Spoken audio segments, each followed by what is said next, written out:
세 번째로 함께 따라합시다. 어리석은 자가 지혜로운 자로. 시편 14편 1절 말씀에 어리석은 자는 그 마음에 이르기를 하나님이 없다 하도다. 저희는 부패하고 소행에 가증하여 선을 행하는 자가 없도다. 오늘 말씀의 15절과 17절에도 보면 지혜 없는 자, 어두움의 자식들은 지혜가 없고 17절에는 어리석다 그랬어요. 똑똑한 것 같아요. 그 사람들이 학문도 많아요. 말도 잘하고 지식이 많아요. 근데 그 똑똑한 머리를 가지고 있어도 박사 학위를 몇 개를 가지고 있어도 여러분 기억하십시오. 그 사람들 하나님을 모르면 똑똑하다고 이야기하면 안 되는 거예요. 여러분 지혜의 근본은 하나님을 경외합니다. 하나님을 아는 지식이다. 지식의 근본은 하나님을 아는 거예요. 하나님을 모르면 헛똑똑이다. 어리석은 자다라는 것입니다. 우리가 빛의 자녀가 될 때 진정한 지혜를 소유하게 되는 거예요. 그래서 15절 말씀 같이 읽어보겠습니다. 시작. 그런즉 너희가 어떻게 행할 것을 자세히 주의하여 지혜 없는 자같이 말고 오직 지혜 있는 자같이 하여 16절 세월을 아끼라 때가 악하니라.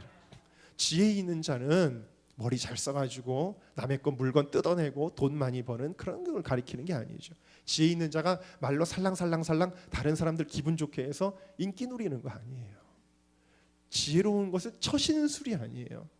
지혜롭다라는 것은 뭐냐? 분별하는 것이다. 뭘 분별하냐면 때가 악하니라. 때를 분별하는 것이 첫 번째 근본적인 지혜예요. 우리가 지금 금요철에 계속해서 엔타임 시리즈를 보고 있습니다. 마지막 때의 징조에 대해서 많은 이야기들이 나오죠. 지금 그 영상을 이렇게 보면서 우리가 뭘 하게 되냐면 때를 분별하게 돼요. 이때가 주님이 오실 마지막 때라는 것을 분별하는 자가 지혜로운 자예요. 거기도 보니까 많은 징조들이 나요. 세계 정부를 위한 정치 통합이 일어나는 것, 유럽연합을 통해서. 그리고 적그리스도의 출현을 위한 모든 준비들이 재반 상황들이 지금 다 준비되어져 가고 있는 세계화의 흐름을 볼 수가 있습니다. 세계화라고 하는 거대한 또 시대 정신이 있습니다. 지구적으로는. 그래서 하여튼간 그렇습니다. 여러분 아시다시피 그 유럽연합의 차세대 리더로 떠오르고 있는 프랑스의 마크롱 같은 사람, 뭘 강력하게 주장하냐면 유럽의 부활, 세계 정부의 어떤 그런 것들을 위한 그런 메시지들을 계속해서 던지는 걸 기사를 통해 보면서 참 주목할 만한 사람이다 이런 생각을 제가 했습니다. 반대로 트럼프 같은 사람은 국가주의를 천명하고 있어요. 그러니까 이 둘이 강력하게 부딪히고 있어요. 세계주의와 국가주의가 부딪히고 있습니다. 어쨌든 간에 지금 시대 정신이 세계주의예요. 글로벌리스트들이 활동을 하고 있습니다. 아주 오래전부터 수백 년, 수천 년부터 활동했던 사람들이 그 꿈을 지금 거의 눈앞에 두고 있는 거죠. 여러분들이 기사에서 보셨는지 아시겠습니다만 기후변화 협약 같은 것들, 이런 것들은 세계화를 위한 어떤 근거를 마련해 주는 기구들이에요. 그러니까 여기를 미국이 탈퇴하느냐 마느냐 하는 문제는 이 세계주의를 지켜내느냐 마느냐의 문제인데, 어쨌든 간에 이런 정치적인 통합, 그다음에 정신적인 통합을 위해서 종교가 통합합니다. 그래서 WCC 같은 것들, 교회가 신학적으로 배도하는 일들, 종교다원주의 이런 것들이 점점 시대 정신이 돼가고 있죠. 네. 종교를 하나로 만드는 운동들. 또 오늘날의 교황의 메시지들을 딱 보면은 대중 인기주의, 사람들이 듣기 좋은 이야기하고 인기 끌만한 이야기합니다. 굉장히 천사로 자기를 가장하면서 인본주의 경향을 가장 강력하게 보이는 교황 중에 한 명이라고 생각이 되어지는데, 우리가 그 영상을 통해 보아서 알겠습니다. 그 영상은 지금 현재 교황 프란치스카 교황이 교황되기 이전에 만들어졌던 영상을 우리가 보고 있는데, 112번째 교황이 마지막 때에 적그리스도와 협력하게 될 교황일 것이라고 어떤 근거들을 통해 이야기하고 있는데, 지금 교황은 112번째 교황이죠. 그리고 그 외에도 여러 가지 근거들에 대해서 이야기했습니다만, 제가 말씀드리고자 하는 것은 뭐냐면 지금 이 시대를 분별해야 된다. 너희가 천기는 분별할 줄 알면서 이제 여름이 됐구나 알면서 왜 예수님 오실 것이 가까웠다는 건 분별하지 못하느냐, 이렇게 말씀하시면서 뭐라 그러냐면 음란한 이 세대가 하나님의 때를 분별하지 못한다. 영적으로 죽어있고 육적으로 음란한 세대는 분별하지 못한다. 마태복음 24장에 보면 노아의 때에 장가가고 시집가고 먹고 마시고 그러면서 홍수가 나서 저희를 다 멸하기까지 깨닫지 못하였다. 여러분, 지혜로운 자는요 항상 대비하고 준비할 줄 아는 사람인 줄로 믿습니다. 어리석은 학생들이 방학 내내 놀아요. 내내 놀다가 개학하는 날 전날이 돼가지고 막 방학 숙제하느라고 급해서 난리가 나는 게 어리석은 학생들이죠. 여러분, 어리석은 학생들은요 그 고등학교 1학년, 2학년, 3학년 반 안에서 내가 왕 되는 재미로 살아요. 거기서 애들 뭐 시키고 힘자랑하고 그런 재미로 살아요. 그런데 요즘 학력고사 수능 시험 딱 되면요 도무지 문제 하나를 풀 수가 없어요. 그럼 어떻게 되느냐? 그 인생이 그 다음부터 비참해지는 거예요. 고등학교 1, 2, 3학년 때 반 하나에서 아이들한테 힘자랑하고 그러면서 아이들한테 위협하고 그 재미로 살았는데 그 다음부터는 형편없는 인생을 준비할 줄 모르는 어리석은 거죠. 그게 여러분 인생도 그렇지 않습니까? 내가 나중에 늙어서 어떻게 될지를 준비할 줄 아는 사람들이 있죠.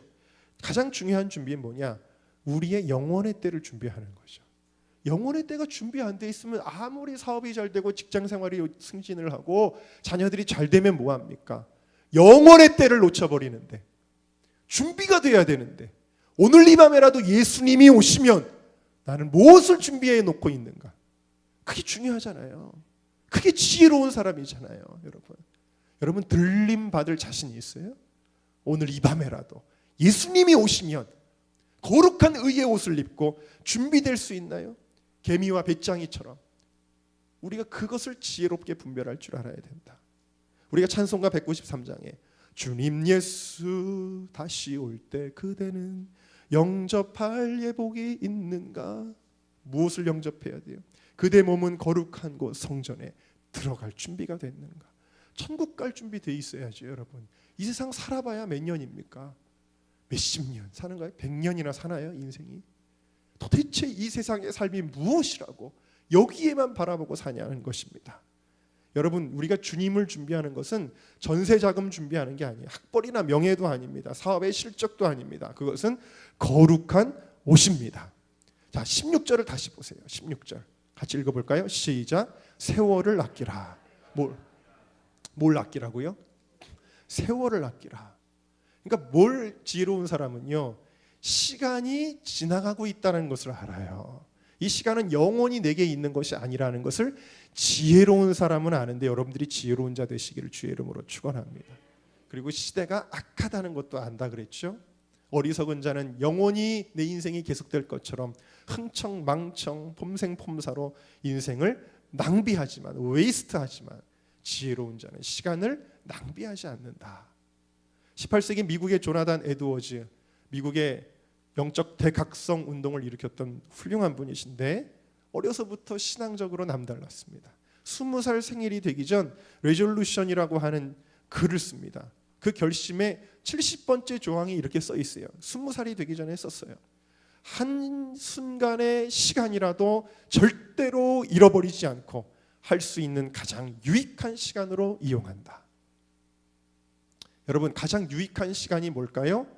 가장 유익한 시간은 17절에 나와 있어요. 17절 같이 읽습니다. 시작. 그러므로 어리석은 자가 되지 말고 오직 주의 뜻이 무엇인가 이해하라.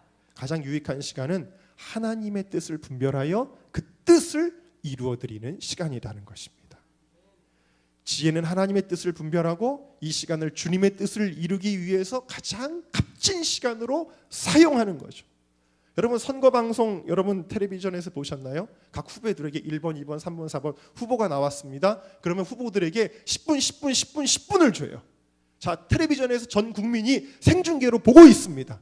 여러분, 이 10분을 옆에 사람하고 농담하는 데 쓸 수 있나요? 갑자기 핸드폰 보면서 스마트폰 보는데 쓸 수가 있나요? 혹은 엉뚱하게 선거와는 관련도 없는 다른 이상한 이야기 하는데 쓸 수 있나요? 아닙니다. 거기에 나온 후보들은요, 그 짧은 10분이라고 하는 시간을요 1초도 흐트러 쓰지 않고 그 1초도 아낌없이 가장 자기에게 유익하도록 쓰잖아요.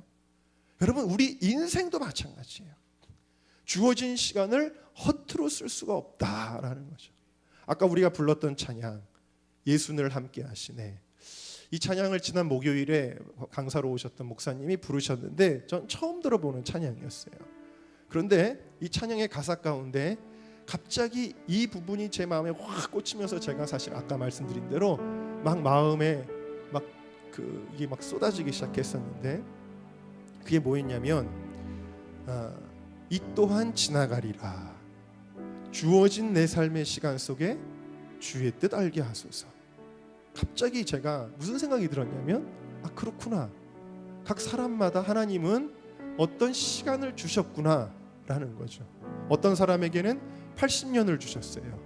어떤 사람에게는 70년을 주시고 어떤 사람에게는 90년을 주셨고 어떤 사람은 안타깝게도 30년, 40년밖에 주시지 않은 사람들도 있어요.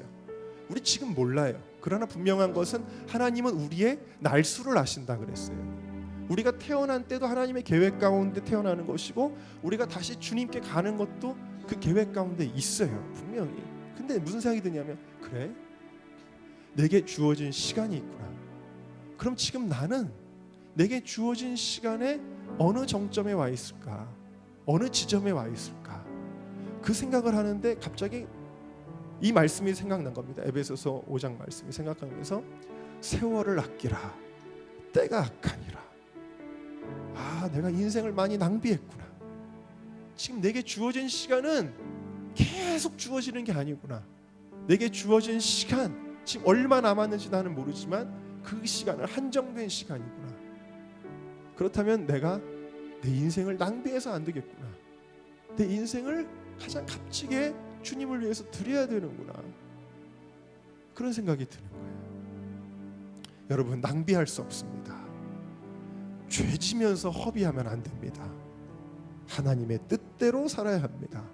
그래서 계속해서 술 취하지 말라. 이는 방탕한 것이니 오직 성령의 충만을 받으라 라고 그렇게 이야기를 하는 거예요. 무슨 얘기예요? 술 취하는 자는 인생을 방탕하는, 낭비한다는 거예요.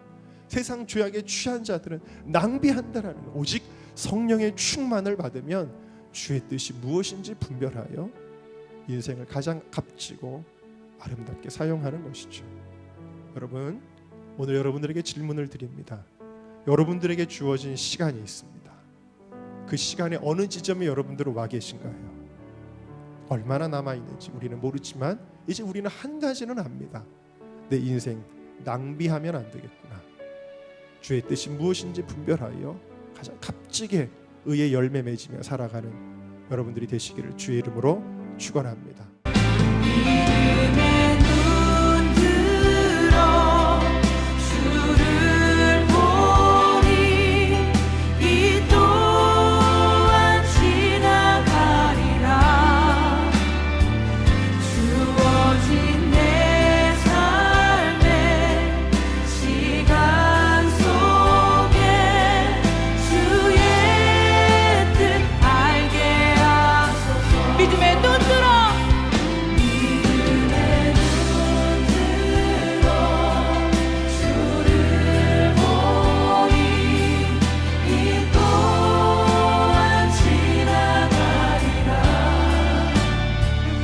주어진